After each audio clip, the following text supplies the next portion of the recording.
lovelies! You're listening to episode 8 of the Broken Enchantments podcast, written and read by Elizabeth Wheatley. That's me. I hope you enjoy this episode, and I would love to connect with you on Facebook, Twitter, or Instagram. You can check out the links below.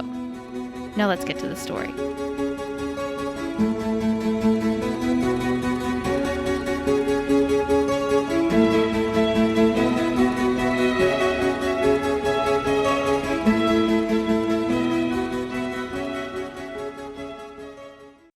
The stone corridor stretched on and on, sometimes twisting at odd angles, cluttered by jagged crystals that grew from the ceiling. Now Janir saw that riding Kalbo down here would have been a death trap. She felt a pang of loss at the thought of the stallion. He'd been a gift from Armandius. Janir and Karile reached a broader section of tunnel, with a sandy floor, stones strewn about as if from a giant's tantrum. A dark shape flickered out of the corner of her eye, but when she looked, there was nothing. The flames of the torches stirred, but then all was still. Karile didn't seem to have noticed.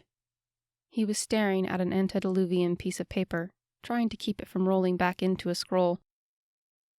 While he pored over it, Janir was nervously glancing at every odd shape and shadow. Her imagination said that any one of them could be hiding some fearsome horror. "Where did you have that?" Janir asked sharply. "In my robe," Karile quickly replied. "Just a little map I drew for us." He said it as if he expected thanks for the foresight. Janir did not oblige him. The cave grew wider the farther it went on. The torches stopped just ahead, and the ground sank. Janir didn't know what this place was, and she feared what might lie ahead, but she more feared the answer Karile might give if she asked.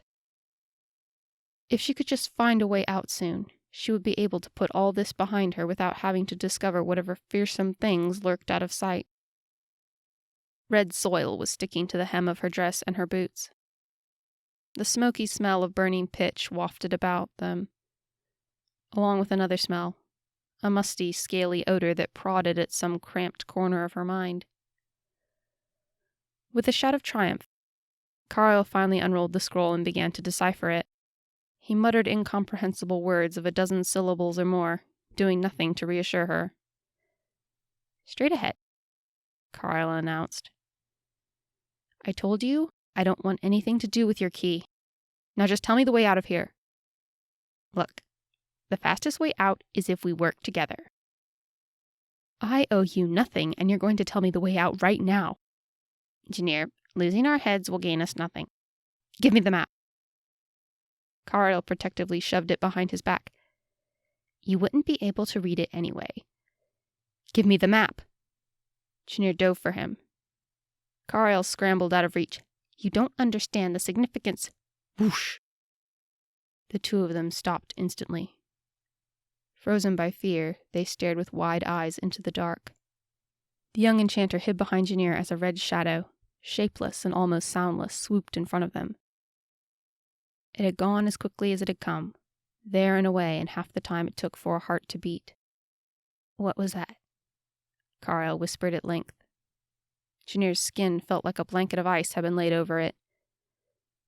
She was acutely aware of everything about her.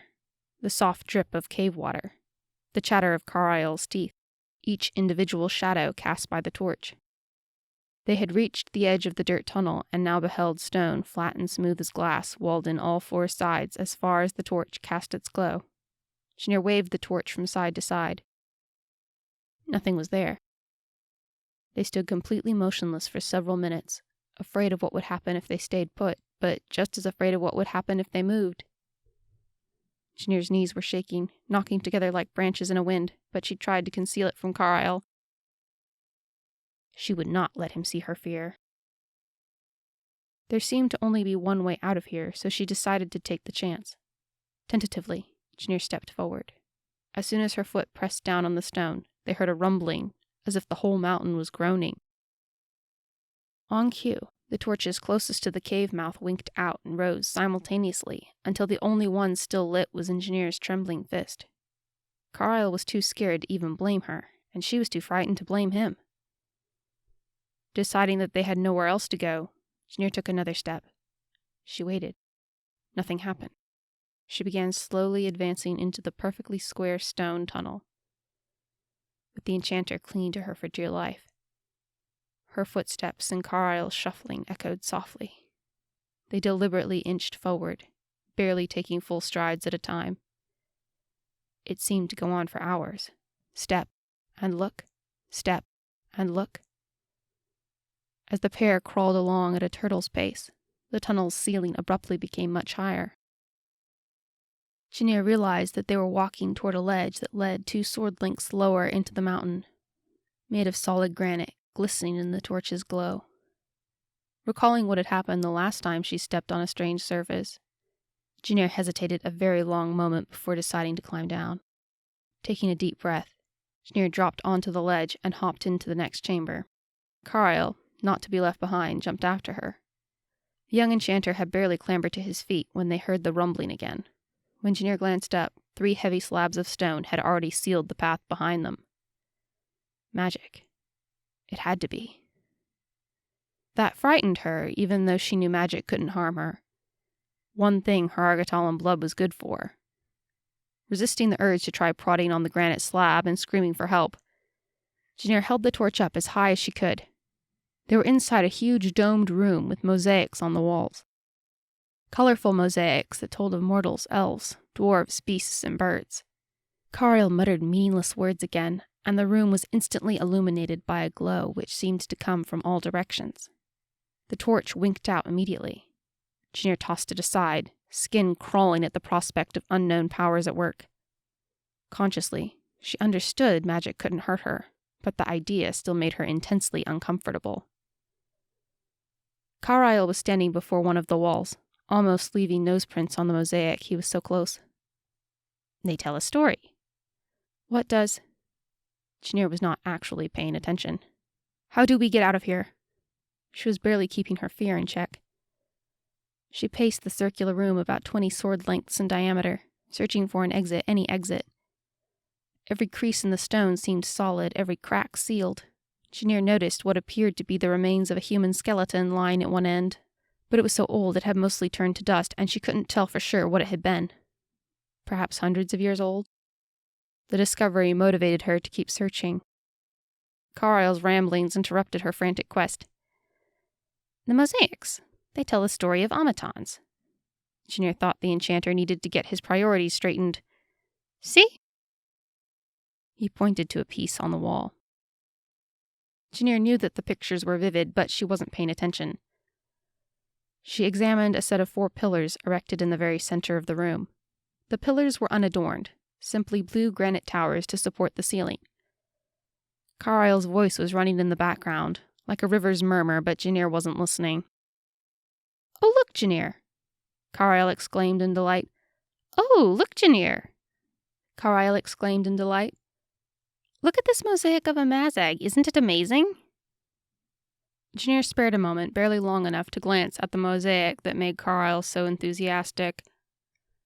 Her first impression was that the artisans must have been striving for life-size. The piece took up the space of a bullock.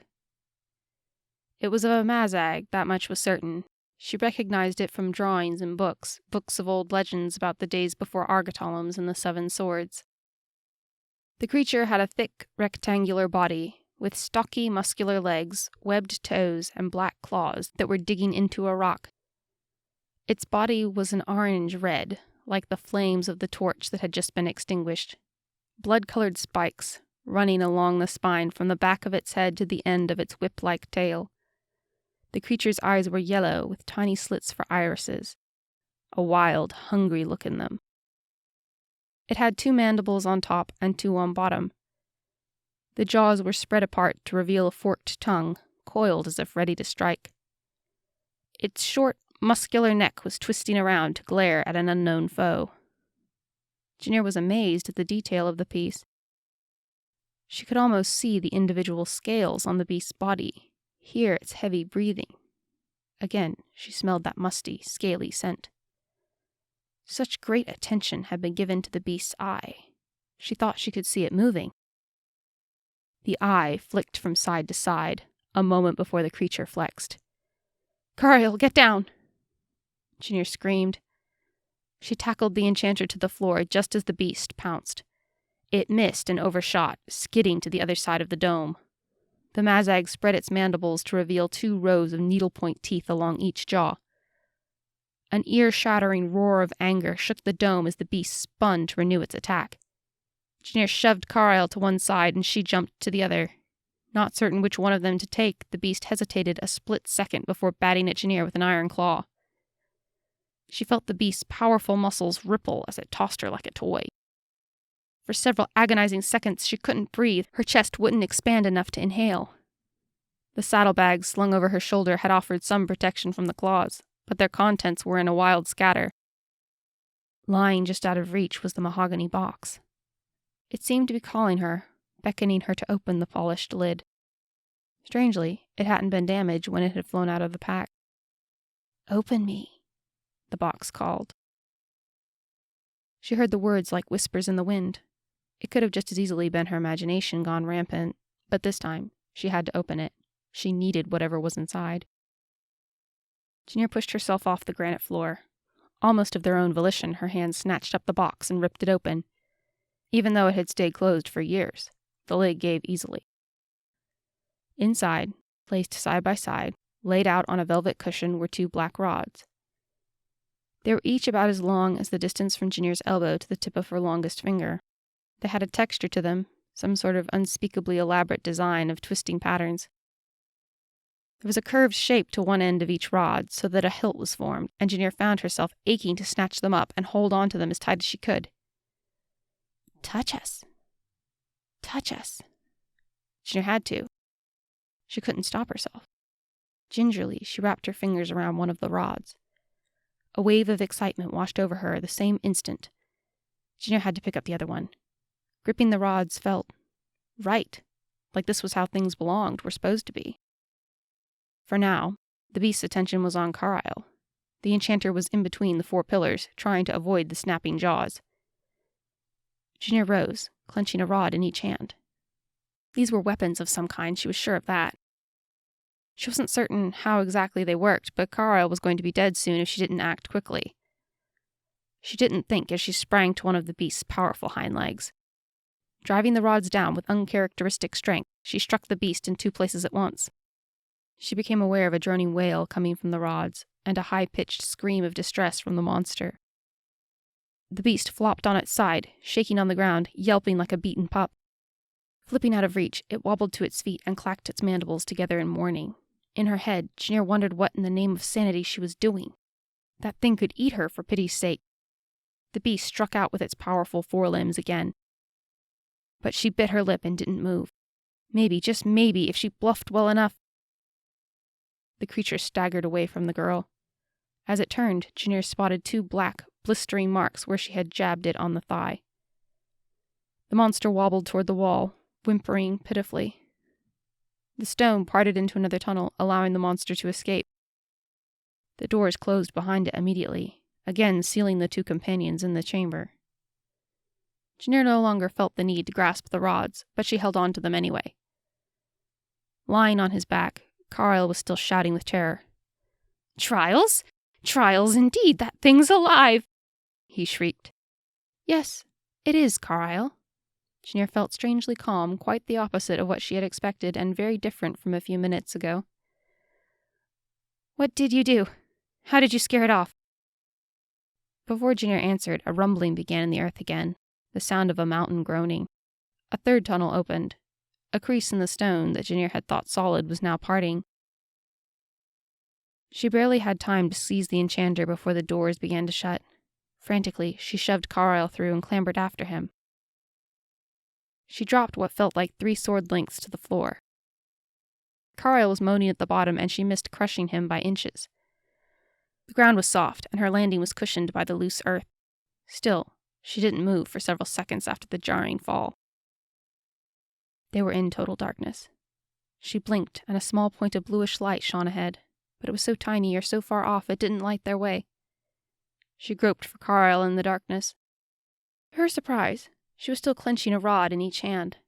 She hadn't had time to grab any of the other objects that had been in her pack, but she'd hung on to the rods without even noticing. Janir cautiously probed the darkness with one of the rods, in case they had landed next to another monster. The rod softly scraped along the loose soil, and the cave floor gave way to what seemed to be a channel of some sort. A channel meant to conduct water, perhaps? Water could show them the way out, so Janir experimentally pushed the rod into the channel. An ear-shattering shriek split the air, so loud Janir could feel the vibrations. A huge spark lit the cave, and embers rained, stinging her cheeks. There came a whooshing as fire spread through the channel. Janir recoiled as fast as she could. A moan of protest came from Karile as she slammed into him. The rod in her hand had somehow set off a spark, lighting whatever it was, most likely oil, that flowed in the channels. Flames advanced around them in an arc, illuminating a huge room. This chamber was rectangular, and more of a massive corridor than a room, with 2 rows of thick pillars running its length. The fire spread in a semicircle at one end of the corridor, partially lighting the darkness. This part of the caves felt as if it had been made when people were just learning about art. Instead of mosaics, clay had been used to color the vivid shapes and faces. Strange characters, meaningless scratches drawn by claws in a random pattern, decorated the ceiling. Karile mused. It seems you found the lights. Ignoring him, Janir clambered to her feet and gripped the rods tighter. Karile popped upright beside her. Look, Janir, this room has drawings too, he whispered with delight. They were just scratches to her eyes, and even if they hadn't been, Janir was too upset to care. You tricked me. You manipulated me into a den of monsters. Yes, well, I assumed they would have all died out, but it seems I was wrong, doesn't it? Karile offered a look that could have been mistaken for apologetic. But at least we know where they will be, because the last one came from the mosaic. Well, do you see any more mosaics of monsters? Janir snapped, her back to the enchanter as she surveyed the shadows for movement. No, but look here, Karile giddily exclaimed, pointing to a place on the ceiling with wild scratches. War to end war, the fathers love a sacrifice. Some kind of prophecy, wouldn't you agree? Janir was too distracted to pay attention. She thought she saw something moving, again. In the orange glow of the flames, it was hard to tell if she had seen a red-scaled body or just a shadow. Get behind me, Karile. Why? So you can see everything first? Not a chance. Faintly, a pair of yellow eyes flickered in the darkness. Chills shot down her spine. Get behind me. Janir repeated each word slowly so he'd be sure to understand. As the fire at the far end of the caves died down, darkness was slowly reclaiming the chamber. The eyes blinked and reappeared closer this time. Again she smelled that musty, scaly scent. Karile followed her gaze. It was easy for Janir to know the exact moment he spotted the eyes. He suddenly tensed like a bowstring and hugged her from behind. He gasped, and Janir's disgust was enough to take her mind off her terror for a moment. The yellow eyes drew closer. Karile gripped Janir tighter. Holding the rods in front of her, she stepped to one side and Karile quickly followed.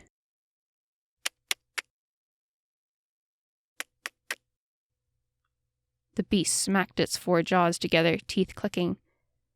Now the only usable light burned behind them, casting eerie shadows of the pair far along the corridor.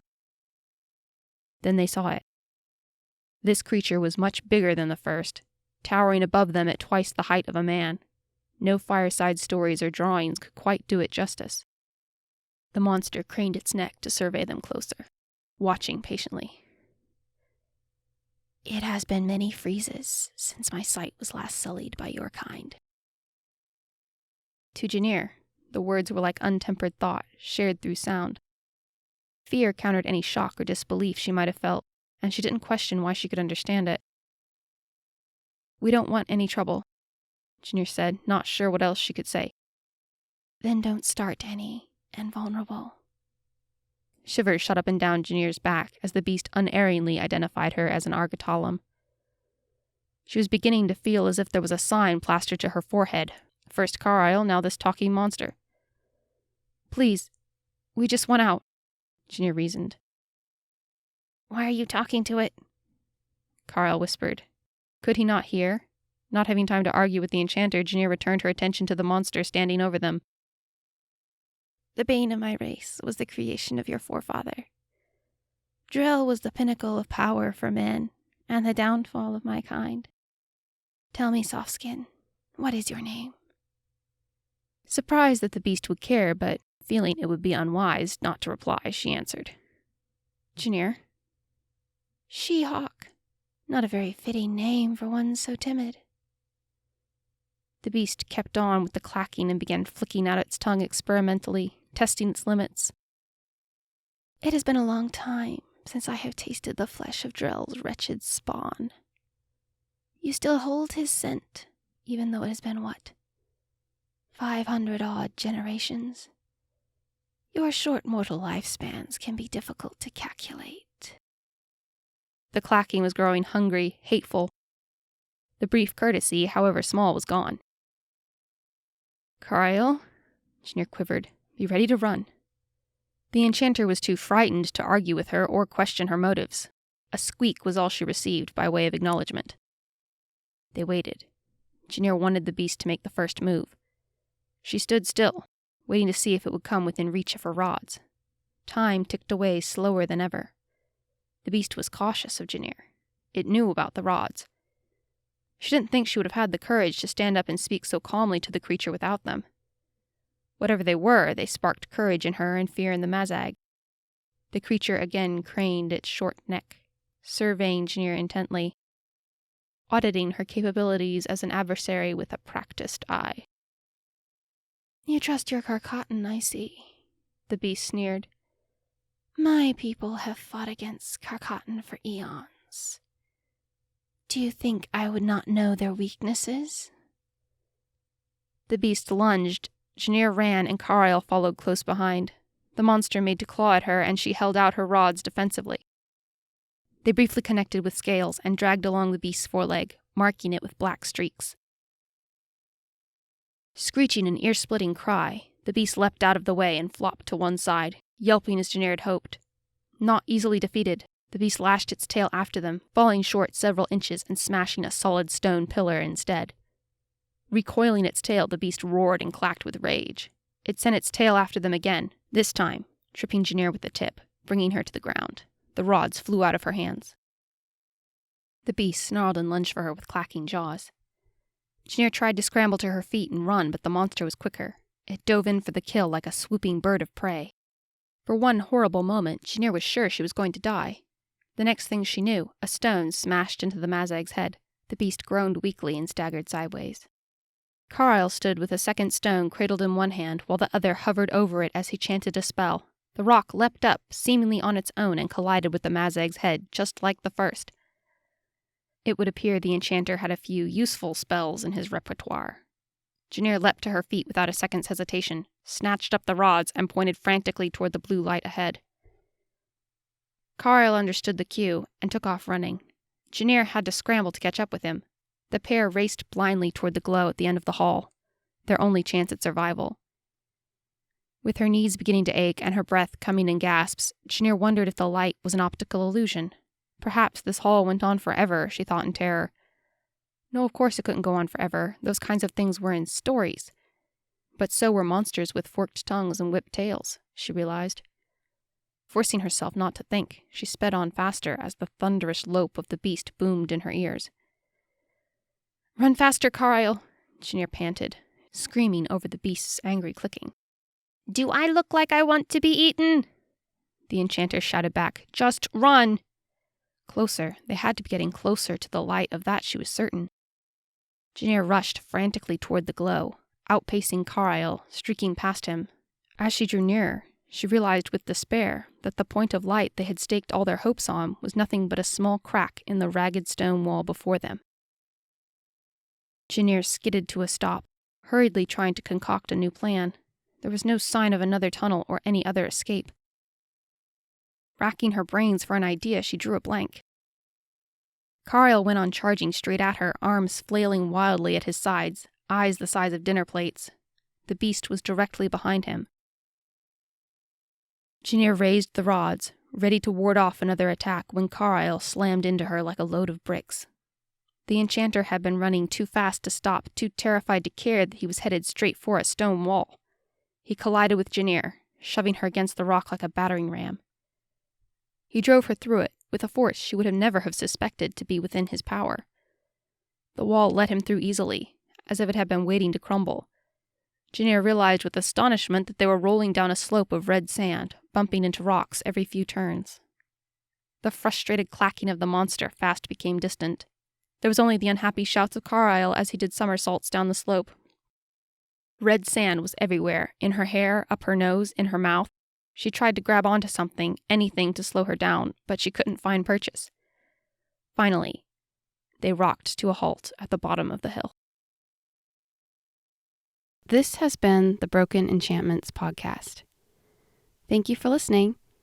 Check out my Patreon for early access to episodes, bonus content, and lots of patrons-only freebies.